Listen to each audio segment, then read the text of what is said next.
공자는 기원전 551년 노나라에서 태어났습니다. 그의 이름은 구인데요. 태어난 당시 머리 위가 오목하게 들어가 있어서 그의 부모가 언덕을 뜻하는 말로 이 이름을 붙였다고 합니다. 흔히 그의 성 뒤에 붙는 자는 성인을 부르는 존칭에 해당하죠. 그는 3살의 아버지, 17살의 어머니를 잃었습니다. 가난했던 그는 이후 굳은 일을 전전했는데요. 이 가운데서도 예법을 꾸준히 공부했습니다. 차츰 이름을 알린 그는 작은 벼슬을 얻게 되었고 50대 때는 법무부 장관에 해당하는 대사구가 됩니다. 그는 이때 다양한 활동을 펼쳤는데요. 순장을 폐지하거나 부패한 권력자에 맞서 싸우기도 했습니다. 특히 노나라와 제나라의 회담에서 노래를 맡아 협상만으로 빼앗긴 땅을 돌려받는 공을 세우기도 했죠. 하지만 그는 얼마 지나지 않아 관직을 그만두게 됩니다. 왕의 무능함과 그를 시기하던 반대파들의 모략 때문이었죠. 이후 그는 여러 나라를 돌며 뜻을 펼쳐보고자 했습니다. 하지만 때는 도덕보다는 부국강병이 중요한 춘추 전국 시대였습니다. 결국 그는 자신의 철학이 현실에서 실현되기 어려움을 깨닫죠. 이후 공자는 고향으로 돌아와 후학 양성과 집필에 힘썼습니다. 그럼 공자는 어떤 철학을 가지고 제자들을 가르쳤을까요? 그는 인과 의의 덕을 강조했습니다. 우선 의란 보상을 바라지 않는 행위를 말합니다.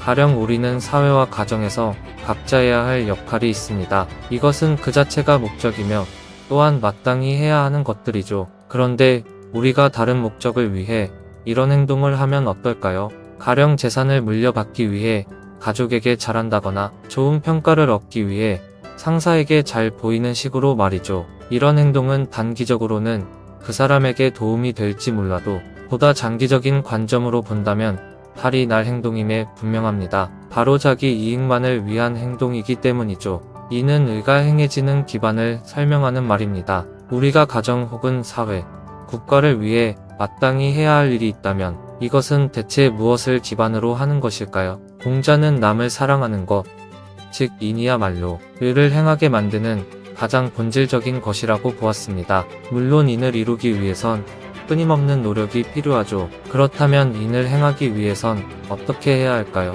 공자는 내가 하고 싶지 않은 일을 남에게도 시키지 말라고 합니다. 이는 인을 실천하는 소극적인 면이며 흔히 서라고 하죠. 더불어 그는 어진 이는 자기가 서려고 하면 남도 세워주고 어떤 목적을 이루고자 하면 남도 이루어지도록 해준다고 말합니다. 이는 인을 실천하는 적극적인 면으로 흔히 충이라 불리죠. 즉, 인을 실천한다는 것은 곧 남은 배려하는 것이며 우리는 이를 충서의 도라고 이야기합니다.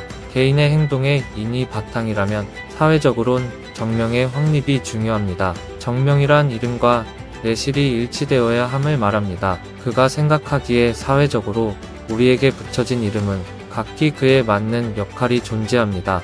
임금은 임금답게, 신하는 신하답게, 아버지는 아버지답게, 아들은 아들답게 행동해야 한다는 말은 이러한 정명론의 유체를 잘 설명하는 말입니다.